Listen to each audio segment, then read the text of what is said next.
विधानसभा चुनाव 2023 result update से जुड़ी ये बड़ी खबर आप देख पा रहे हैं। राजस्थान, मध्य प्रदेश और छत्तीसगढ़ में भारतीय जनता पार्टी की बड़ी जीत हुई है। 4 राज्यों के विधानसभा चुनाव के नतीजे करीब करीब साफ हो गए हैं। नतीजों के बाद देश के कुल 28 राज्यों और 2 केंद्र शासित प्रदेशों में से 16 राज्यों में अब बीजेपी प्लस सरकार होगी। इनमें 12 राज्यों में बीजेपी अकेले अपने दम पर सत्ता में रहेगी। कांग्रेस महज 3 राज्यों तक सिमट गई है। गठबंधन के साथ कांग्रेस कुल 5 राज्यों की सत्ता में बची है। मध्य प्रदेश, राजस्थान, छत्तीसगढ़ और तेलंगाना में हुए विधानसभा चुनाव के लिए मतगणना 3 दिसंबर 2023 यानी रविवार को सुबह 8 बजे से शुरू हुई। लोकसभा इलेक्शन के सेमीफाइनल के रूप में ये विधानसभा चुनाव के परिणाम देखे जा रहे हैं। देश में आम चुनाव में अब 6 महीने से भी कम समय बचा है। राजस्थान, छत्तीसगढ़ और मध्य प्रदेश में बीजेपी और कांग्रेस के बीच सीधा मुकाबला देखने को मिला। मध्य प्रदेश की 230 सीटें, छत्तीसगढ़ की 90 सीट, तेलंगाना की 119 सीट और राजस्थान की 199 सीट के लिए कड़ी सुरक्षा के बीच मतगणना शुरू हुई। आपको बता दें, राजस्थान में एक विधानसभा सीट पर उम्मीदवार की मृत्यु होने के कारण चुनाव टाल दिया गया था।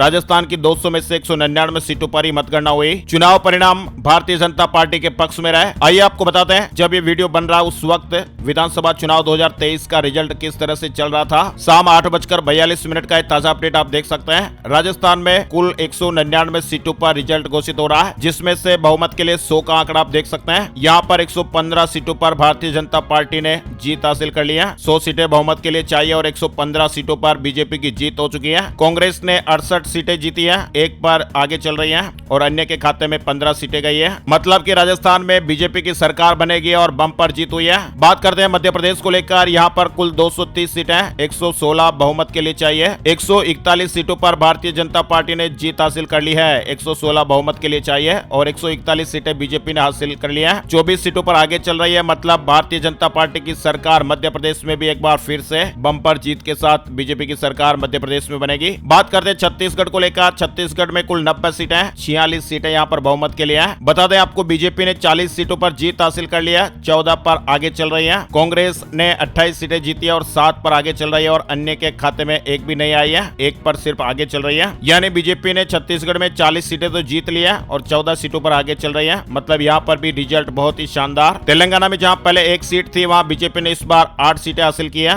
और 62 सीटें कांग्रेस के खाते में गई है। बहुमत के लिए 60 चाहिए। तेलंगाना में कांग्रेस की सरकार बनेगी। अच्छा, इन सब के बीच आपको बता दें, राजस्थान, मध्य प्रदेश और छत्तीसगढ़ में बीजेपी की भारी जीत के बाद दिल्ली में पार्टी हेडक्वार्टर पर पहुंचे पीएम मोदी ने कहा, कुछ लोग तो कह रहे हैं कि आज की इस हैट्रिक ने 24 की हैट्रिक की गारंटी दे दी है। पीएम मोदी ने कहा कि इस चुनाव में देश को जातियों में बांटने की बहुत कोशिशें हुई। मैं लगातार कह रहा था कि मेरे लिए देश में 4 जातियां ही सबसे बड़ी जातियां हैं और ये है हमारी नारी शक्ति, युवा शक्ति, किसान और हमारे गरीब परिवार। इन 4 जातियों को सशक्त करने से ही देश सशक्त होने वाला है और आज भी मेरे मन में यही भाव है। इन चुनाव में कई दिग्गजों की हार हुई है, कहीं पर नए चेहरों को जगह मिली है। ओवरऑल भारतीय जनता पार्टी के लिए चुनाव काफी ज्यादा बम्पर जीत हासिल करने वाला रहा। आप किस राज्य में निवास करते हैं, अपने राज्य का नाम कमेंट करके जरूर बताइए और ऐसी ही काम की ताजा खबरों के और लेटेस्ट ब्रेकिंग न्यूज अपडेट्स के लिए इस वीडियो को जरूर लाइक कर दीजिए, चैनल को सब्सक्राइब कर लीजिए ताकि आने वाले समय में आपको लेटेस्ट अपडेट्स मिलते रहेंगे। जय हिंद, जय भारत, वंदे मातरम।